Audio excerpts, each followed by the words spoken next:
ഹൊക്മ ജീവൻ നൽകും വചനം. ഹൊക്മ ഹൊക്മ ജ്ഞാനം നൽകും വചനം. ഹൊക്മ ജീവൻ നൽകും വചനം. ഹൊക്മ ഹൊക്മ ജ്ഞാനം നൽകും വചനം. ഈശോമിശിഹായ്ക്ക് സ്തുതിയായിരിക്കട്ടെ.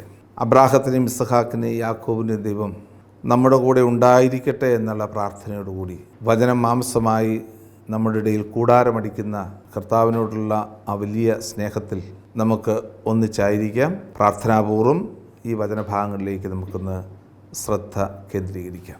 പുറപ്പാടിൻ്റെ സംഭവം എന്ന് പറയുന്നത് ഒരു ലക്ഷ്യത്തോടു കൂടിയാണ്. ലക്ഷ്യങ്ങളില്ലാതെ പുറപ്പാടില്ല. അതിൻ്റെ പരമമായിട്ടുള്ള ലക്ഷ്യം കർത്താവിൻ്റെ ആലയത്തിൽ ബലിയർപ്പിക്കുക എന്നുള്ളതാണ്. ദൈവമായ കർത്താവ് നമ്മളെ നടത്തിയ വഴികൾ മനസ്സിലാക്കിക്കൊണ്ട് ആ നടത്തിയ പാതകളെ ഓർത്ത് പരമമായ ഒരു ബലിയർപ്പണത്തിലൂടെയാണ് പുറപ്പാട് അവസാനിക്കുന്നത്. ബൈബിളിൽ കൊടുത്തിരിക്കുന്ന എല്ലാ പുറപ്പാടുകളും അവസാനിക്കുന്നത് അതോടുകൂടിയാണ്. അബ്രഹാം ഈജിപ്തിൽ പോയി അവിടെ നിന്ന് തിരികെ വാഗ്ദാന ദേശത്തേക്ക് വരുമ്പോൾ ഉൽപ്പത്തി 13 അവസാനം പറയുന്നത് ഹെബ്രോൺ എന്ന് പറയുന്ന സ്ഥലത്ത് മാമ്രയുടെ ഓക്കുമരത്തിന് സമീപം ഒരു ബലിയർപ്പിച്ചു. ഇസ്രായേൽ ജനം ഈജിപ്തിൻ്റെ അടിമത്തത്തിൽ നിന്ന് സ്വതന്ത്രമായി വാഗ്ദാന ദേശത്തേക്ക് ചെന്നപ്പോൾ ജോഷുവയുടെ നേതൃത്വത്തിൽ ജോഷുവയുടെ പുസ്തകം 5-ാം അധ്യായം 10-ാമത്തെ വാക്യം സൂചിപ്പിക്കുന്ന പോലെ പെസഹ തിരുനാൾ ആചരിച്ചു. ഇസ്രായേലിൻ്റെ യാത്രയുടെ പൂർണ്ണതയായ സോളമൻ രാജാവ് പണിത ദൈവത്തിൻ്റെ ആലയത്തിൻ്റെ ഡെഡിക്കേഷൻ സെറമണിയിലൂടെ 1 രാജാക്കന്മാരുടെ പുസ്തകം 8-ാമത്തെ അധ്യായത്തിൽ ആ ഡെഡിക്കേഷൻ സെറമണിയിലൂടെ രാജാവ് ദൈവത്തിന് മുമ്പിൽ ഒരു ബലി അർപ്പിക്കുകയാണ്. വാഗ്ദാന ദേശം നഷ്ടപ്പെട്ട് ബാബിലോണിലേക്ക് പോയ യഹൂദര് തിരികെ വാഗ്ദാന ദേശത്തേക്ക് തിരിച്ചു വന്ന് കർത്താവിന് ആലയം പണിയുകയും ദൈവം രാജാവാണെന്ന് ഏറ്റുപറയുകയും ചെയ്യുന്ന രംഗമാണ് സക്രിയയുടെ പുസ്തകം 14-ാം അധ്യായം 9-ാമത്തെ വാക്യം ഉണ്ടാകുന്നത്. പുതിയ നിയമത്തിലാകട്ടെ അന്ധകാരത്തിൽ കഴിഞ്ഞിരുന്ന ജനം മഹത്തായ ഒരു പ്രകാശം കണ്ടു, കൂരിരുട്ടിന് നിഴലിൽ വസിച്ചിരുന്നവർക്ക് ആ പ്രകാശം ഉദയം ചെയ്തു എന്ന വചനത്തിൻ്റെ പൂർത്തീകരണമായ മിശിഹായുടെ വരവോടുകൂടി പുതിയൊരു പുറപ്പാട് ആരംഭിക്കുകയാണ്. ആ പുറപ്പാടിൻ്റെ സമാപനം ഈശോ മിശിഹായുടെ കാൽവരിയുടെ ബലിയിലൂടെയാണ്. ഇങ്ങനെ എല്ലാ പുറപ്പാടുകൾക്കും അതിൻ്റെ സമാപനം ഒരു ബലിയർപ്പണമുണ്ട്.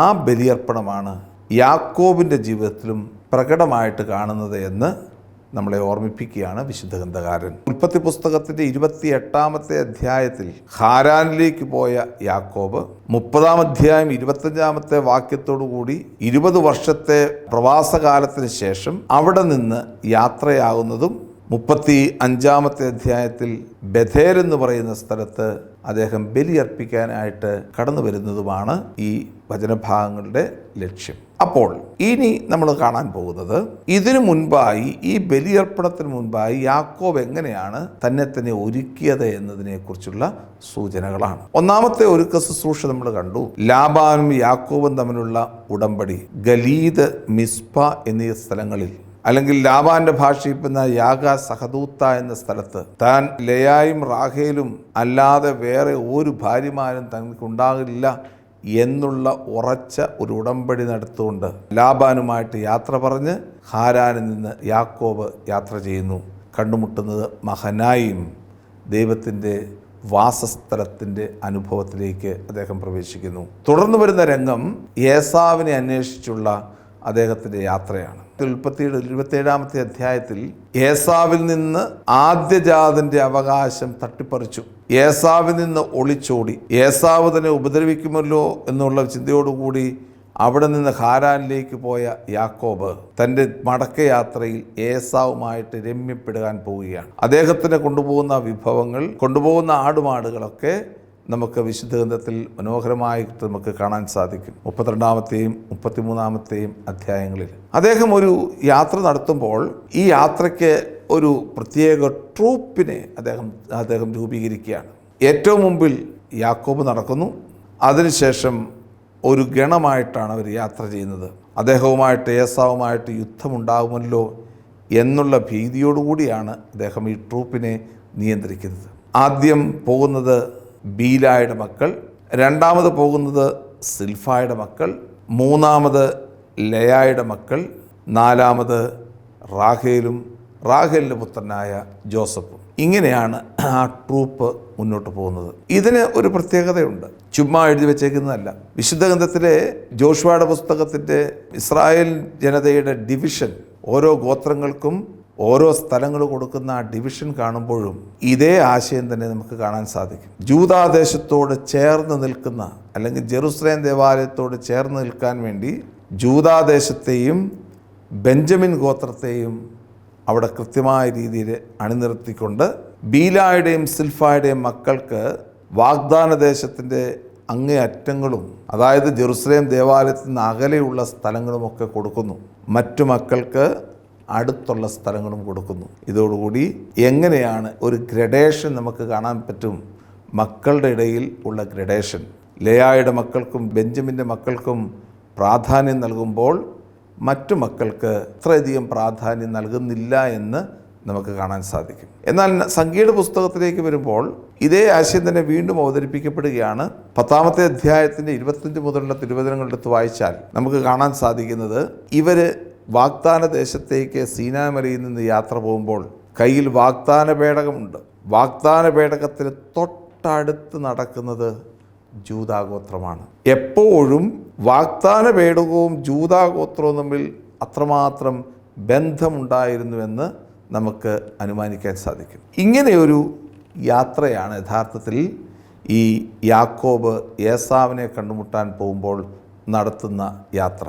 ഗ്രഡേഷൻ, മക്കളുടെ ഇടയിലുള്ള ഗ്രഡേഷൻ ശ്രദ്ധിക്കുമ്പോൾ അത് ഇപ്പോഴുണ്ടായതല്ല, മറിച്ച് പ്രത്യേകിച്ച് ഇസ്രായേലിൻ്റെ വിഭജനത്തിൽ തന്നെ ഈ ഗ്രഡേഷൻ നിങ്ങൾക്ക് കാണാൻ സാധിക്കും. മാപ്പ് നമുക്ക് കൃത്യമായിട്ട് നോക്കാം.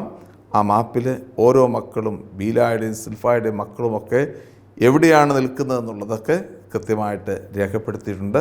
ഇതിലൂടെ നമുക്കിതിൻ്റെ ഈ ഒരു ആശയം നമുക്ക് ഉൾക്കൊള്ളാൻ സാധിക്കും. ഇനി ഏസാവിനെ കണ്ടുമുട്ടുന്നു. അതിനു മുമ്പിൽ ഒരു മൽപ്പിടുത്തം നടത്തുന്നതായിട്ട് നമുക്ക് കാണാൻ സാധിക്കും. 32-ാം അധ്യായം 22-ാമത്തെ വാക്യത്തിൽ യാബോക്ക് എന്ന് പറയുന്ന നദിയുടെ തീരത്ത് വെച്ചാണ് ഈ ഒരു മൽപ്പിടുത്തം നടക്കുക. 2 പേരുകളാണ് അവിടെ ഉള്ളത്, യാക്കോബും യാബോക്കും. ഈ 2 പേരുകളിലൂടെ നമുക്ക് മനസ്സിലാക്കാൻ സാധിക്കുന്നത് ഒരു പ്ലേ ഓഫ് വേർഡ്സ് എന്നാണ് അതിനെ വിശേഷിപ്പിക്കുക. രണ്ടും ഒരേപോലെ പറയുന്ന പേരുകളാണ് യാക്കോബ്, യാബോക്ക്. ഇവിടെ വെച്ചാണ് യഥാർത്ഥത്തിലൊരു മൽപ്പിടുത്തം നടക്കുകയും യാക്കോബിൻ്റെ പേര് ഇസ്രായേൽ എന്നാക്കി മാറ്റുകയും ചെയ്തു. എന്താണ് ഇസ്രായേൽ എന്ന വാക്കിൻ്റെ അർത്ഥം? ഈഷ് എന്ന് പറഞ്ഞു കഴിഞ്ഞാൽ മാൻ, റായേ എന്ന് പറഞ്ഞു കഴിഞ്ഞാൽ കാണുക, ഏൽ എന്ന് പറഞ്ഞു കഴിഞ്ഞാൽ ദൈവം. ഈഷ് റാ ഏൽ എന്ന് പറഞ്ഞാൽ ദൈവത്തെ കണ്ടുമുട്ടിയ മനുഷ്യൻ എന്നാണ് അർത്ഥം. ദൈവത്തെ കണ്ടുമുട്ടിയ മനുഷ്യൻ. അദ്ദേഹത്തിൻ്റെ ജീവിതത്തിൽ എവിടെയാണ് ദൈവത്തെ കണ്ടുമുട്ടിയ? ബഥേലിൽ ദൈവത്തിൻ്റെ സാന്നിധ്യം മനസ്സിലാക്കി ദൈവത്തെ കണ്ടുമുട്ടിയ മനുഷ്യൻ ഇസ്രായേൽ.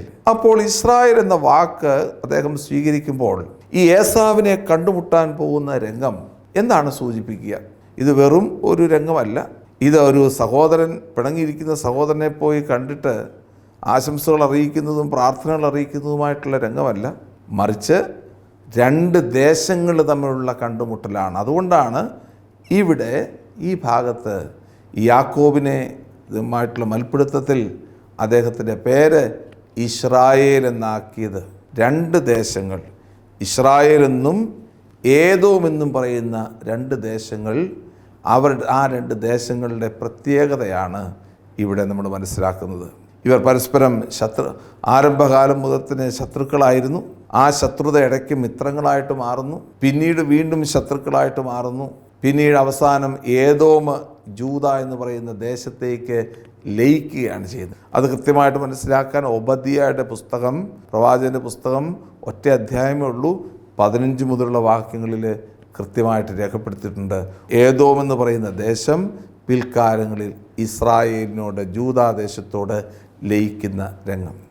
ഈ ഒരു ചരിത്ര സംഭവത്തിൻ്റെ മുന്നാസ്വാദനം എന്ന രീതിയിലാണ് ഈ ഏസാവിൻ്റെയും യാക്കോബിൻ്റെയും കണ്ടുമുട്ടലുകൾ നമുക്ക് മനസ്സിലാക്കാൻ സാധിക്കുക. ഇതിൻ്റെ അകത്ത് നമുക്ക് പഠിക്കേണ്ട ഒരു പാഠം, ദേവാലയത്തോട് അല്ലെങ്കിൽ കർത്താവിൻ്റെ ബലിയർപ്പണത്തിലേക്ക് എടുക്കുമ്പോൾ നമ്മളെല്ലാ വിഭാഗീയതകളും മാറ്റിവെച്ചുകൊണ്ട് കർത്താവിൻ്റെ ബലിപീഠത്തിലേക്ക് സമീപിക്കണമെന്നുള്ളതിൻ്റെ സൂചനയാണ് പൂർവ്വപിതാവായ യാക്കോബിലൂടെ നമുക്ക് നൽകുന്നത് എന്ന് ഈ അനുഭവം നമ്മളെ ഓർമ്മിപ്പിക്കുകയാണ്. ഇതിൻ്റെ സമാപനത്തിലാണ് അദ്ദേഹം സുക്കോത്ത് എന്ന് പറയുന്ന സ്ഥലത്തേക്ക് മാറുന്നത്. ഏസാവ് അപ്പോൾ 33:16 പറയുന്ന ഇപ്രകാരമാണ്. 15 മുതലുള്ള വാക്യങ്ങൾ വായിക്കാം. എൻ്റെ ആൾക്കാരിൽ കുറേ പേരെ ഞാൻ നിന്നോടുകൂടെ നിർത്തട്ടെ, ഏസാവ് ചോദിച്ചു. യാക്കോബ് മറുപടി പറഞ്ഞു, എന്തിന്? എനിക്ക് അങ്ങയുടെ പ്രീതി മാത്രം മതി. വളരെ അർത്ഥവത്താണ്. കുറേ പേരെ, ഏസാവിൽ നിന്നുള്ള കുറേ പേരെ ഞാൻ നിന്നോടുകൂടെ നിർത്തട്ടെ. ഏദോമ്യരും ഏസാവും തമ്മിൽ അല്ലെങ്കിൽ ഇസ്രായേൽക്കാരും തമ്മിൽ ഒരു മിക്സ്ഡ് ആകാൻ പാടില്ല. അതുകൊണ്ടാണ് പറയുന്നത്, എന്തിനാണ്? എനിക്ക് അങ്ങയുടെ സംപ്രീതി മാത്രം മതി എന്ന് വളരെ ഭവ്യതയോടുകൂടി പറയുമ്പോൾ അതിൻ്റെ അർത്ഥം ഇതാണ്: ഇസ്രായേലും ഏദോമ്യരും തമ്മിൽ കൂടിക്കലരാൻ പാടില്ല.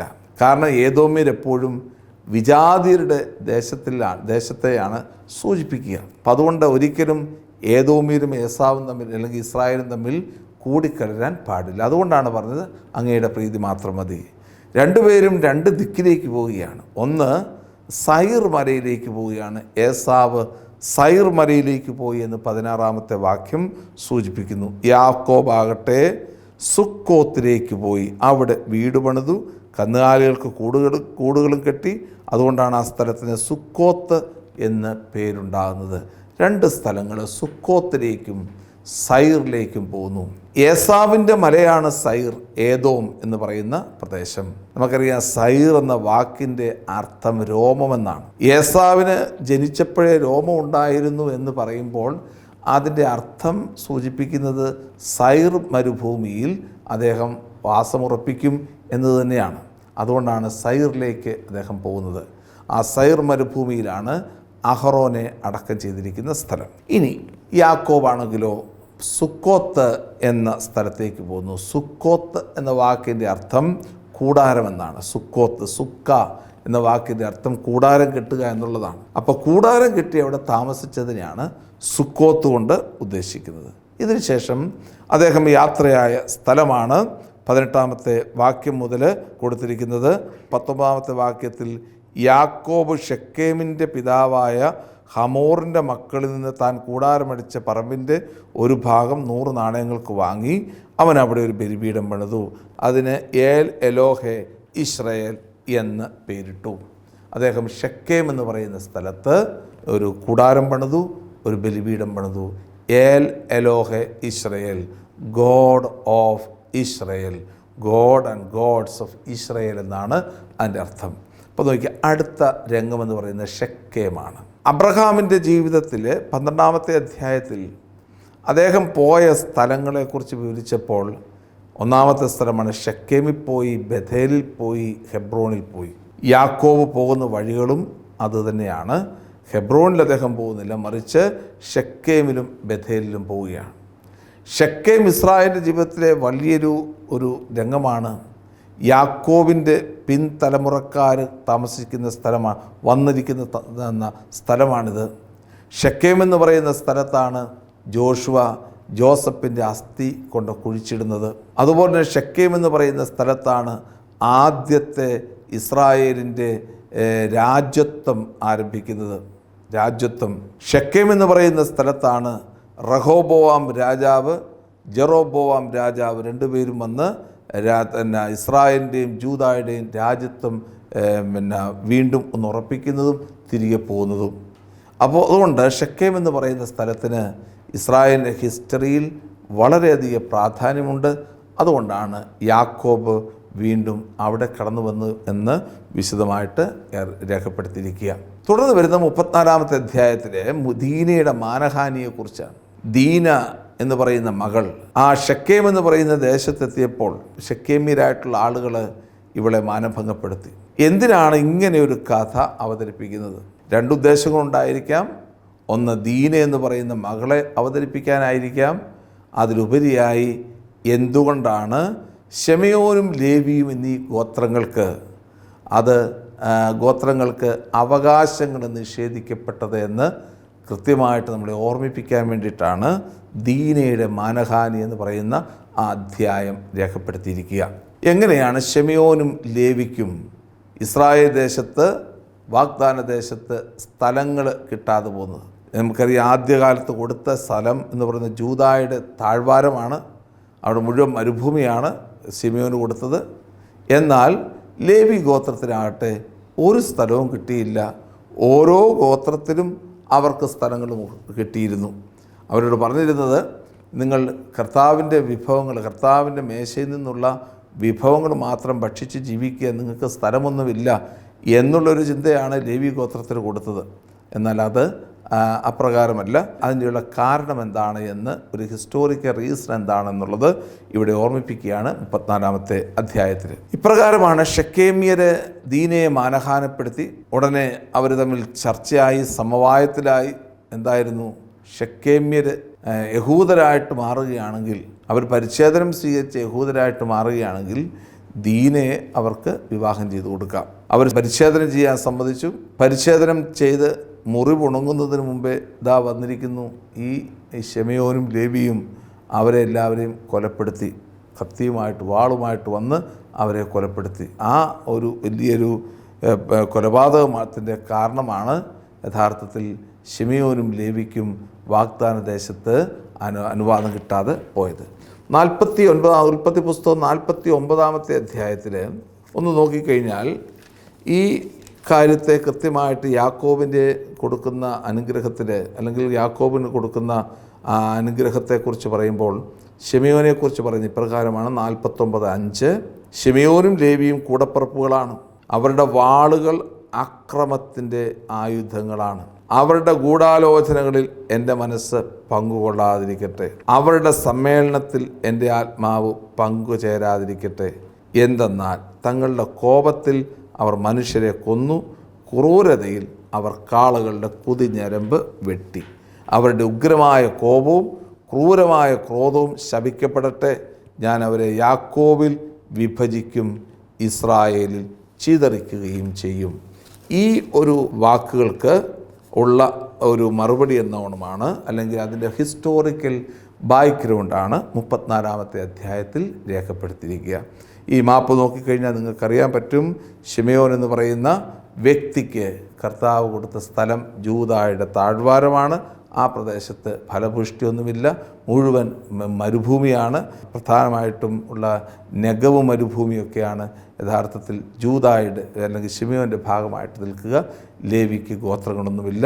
ഇസ്രായേൽ ഇവർ ചിതറിക്കപ്പെട്ടതായിട്ട് മാറുന്നു. പിൽക്കാലം ജൂദ ശിമെയോനോട് ചേരുന്നതായിട്ട് നമ്മൾ കാണുന്നു. ന്യായാധിപന്മാരുടെ പുസ്തകം 1-ാം അധ്യായത്തിൽ ആരാണ് കാനാന്യർക്ക് എതിരായിട്ട് പോകുന്നത് എന്ന് ചോദിച്ചപ്പോൾ ആൾ പറയുകയാണ്, ജൂദ ഷാൽ ഗോ അപ്പ്. ജൂദ പോട്ടെ. ജൂദ എന്ത് ചെയ്തു? കൂടെ ഉണ്ടായിരുന്ന ശിമെയോനെയും കൂട്ടി രണ്ടുപേരും കൂടി കാനാന്യർക്ക് എതിരായിട്ട് പോവുകയാണ്. അപ്പോൾ ജൂദ ശിമെയോനുമായിട്ട് ലയിച്ച് ചേരുന്ന രംഗമാണ് അത് നമ്മുടെ കൂടെ കാണുക. അപ്പം ശിമെയോൻ ജൂദായും ഒന്നായിട്ട് മാറുന്നു. ന്യായാധിപന്മാരുടെ പുസ്തകം 5-ാമത്തെ അധ്യായത്തിൽ കൊടുത്തിരിക്കുന്ന വലിയൊരു കീർത്തനമുണ്ട്. ഇസ്രായേലിൻ്റെ ദൈവമായ കർത്താവ് യുദ്ധം ചെയ്യാൻ വേണ്ടിയിട്ട് പോകുന്നതിൻ്റെ കീർത്തനത്തിൽ പറയുമ്പോഴും ഈ ശിമെയോൻ എന്നുള്ള വ്യക്തിയെക്കുറിച്ച് സൂചനകളില്ല എന്നുള്ള കാര്യം പ്രത്യേകമായിട്ട് അനുസ്മരിപ്പിക്കുന്നു. അപ്പോൾ ഇവിടെ എല്ലാം സൂചിപ്പിക്കുക, ജൂദ ശിമെയോനോട് ചേരുകയും അങ്ങനെ ശിമെയോനും ജൂദായും ആരംഭകാലം മുതൽ തന്നെ ഒരു ജനമായി, ഒരു ഗണമായിട്ട് മാറുകയും ചെയ്തതിൻ്റെ സൂചനയാണ്. അതിൻ്റെ ഹിസ്റ്റോറിക്കൽ ബാക്ക്ഗ്രൗണ്ടാണ് ഉൽപ്പത്തി പുസ്തകം 34-ാമത്തെ അധ്യായത്തിൽ കൊടുത്തിരിക്കുക. യാക്കോബിൻ്റെ യാത്രയുടെ സമാപന ഘട്ടത്തിലേക്ക് നമ്മൾ വരുമ്പോൾ ബഥേൽ എന്ന് പറയുന്ന സ്ഥലത്തേക്ക് എത്തുകയാണ്. ബഥേലിൽ അവർ യാത്ര അവസാനിപ്പിക്കുന്നു. അവിടെ ആ യാത്രയിലെ അവസാനം ദൈവത്തിന് പരമമായിട്ടുള്ള ആരാധന അർപ്പിക്കാൻ വേണ്ടി കടന്നു വരുന്ന ഒരു രംഗമാണ് ഇവിടെ കാണുന്നത്. 35-ാമത്തെ അധ്യായത്തിൽ ബഥേലിൽ വന്നിട്ട് പറയുകയാണ്, ദൈവം യാക്കോബിനോട് അരുളി ചെയ്തു, ബഥേലിലേക്ക് പോയി അവിടെ പാർക്കുക. നിന്റെ സഹോദരനായ ഏസാവിൽ നിന്ന് നീ ഓടി രക്ഷപ്പെട്ടപ്പോൾ നിനക്ക് പ്രത്യക്ഷപ്പെട്ട ദൈവത്തിന് അവിടെ ഒരു ബലിപീഠം പണിയുക. അതായത് നമുക്ക് കാണാൻ സാധിക്കും, അങ്ങോട്ട് പോയപ്പോൾ ഹാരാനിലേക്ക് പോയപ്പോൾ 28-ാമത്തെ അധ്യായത്തിൽ ഈ ബഥേൽ എന്ന് പറയുന്ന സ്ഥലത്താണ് ഒരു സ്വർഗത്തോളം എത്തുന്ന ഗോവണി അദ്ദേഹം കാണുകയും മാലാഖമാർ കയറുകയും ഇറങ്ങുകയും ചെയ്യുന്നതായിട്ട് മനസ്സിലാക്കുകയും ചെയ്തത്. ഇവിടെ വീണ്ടും അതേ കാര്യം തന്നെ ആവർത്തിക്കുകയാണ്. എന്ന് പറഞ്ഞു കഴിഞ്ഞാൽ യാക്കോബിൻ്റെ ജീവിതം സൈക്കിൾ എന്ന് പറയുന്നത് 28 മുതൽ 35 വരെയുള്ള അധ്യായങ്ങളിലൂടെ കടക്കുകയാണ്. അപ്പോൾ ഇവിടെ ഒരു ബലിപീഠം പണിതു. ബലിപീഠം പണിതപ്പോൾ അദ്ദേഹം പറയുന്ന കാര്യങ്ങളാണ് വളരെ ശ്രദ്ധേയമായിട്ടുള്ളത്. എന്താണ്?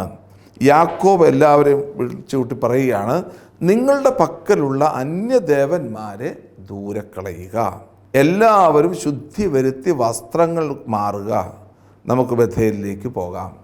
എന്താണ് അതിൻ്റെ അർത്ഥം?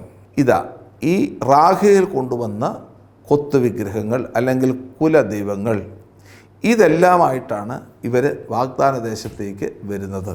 ഇതെല്ലാം എടുത്ത് കളയണം, ഇതെല്ലാം എടുത്ത് തീയിലിട്ട് നശിപ്പിക്കണം. നിങ്ങളുടെ വസ്ത്രങ്ങൾ കഴുകി ശുദ്ധി വരുത്തി കർത്താവിൻ്റെ ബലിപീഠത്തിലേക്ക് പ്രവേശിക്കണം.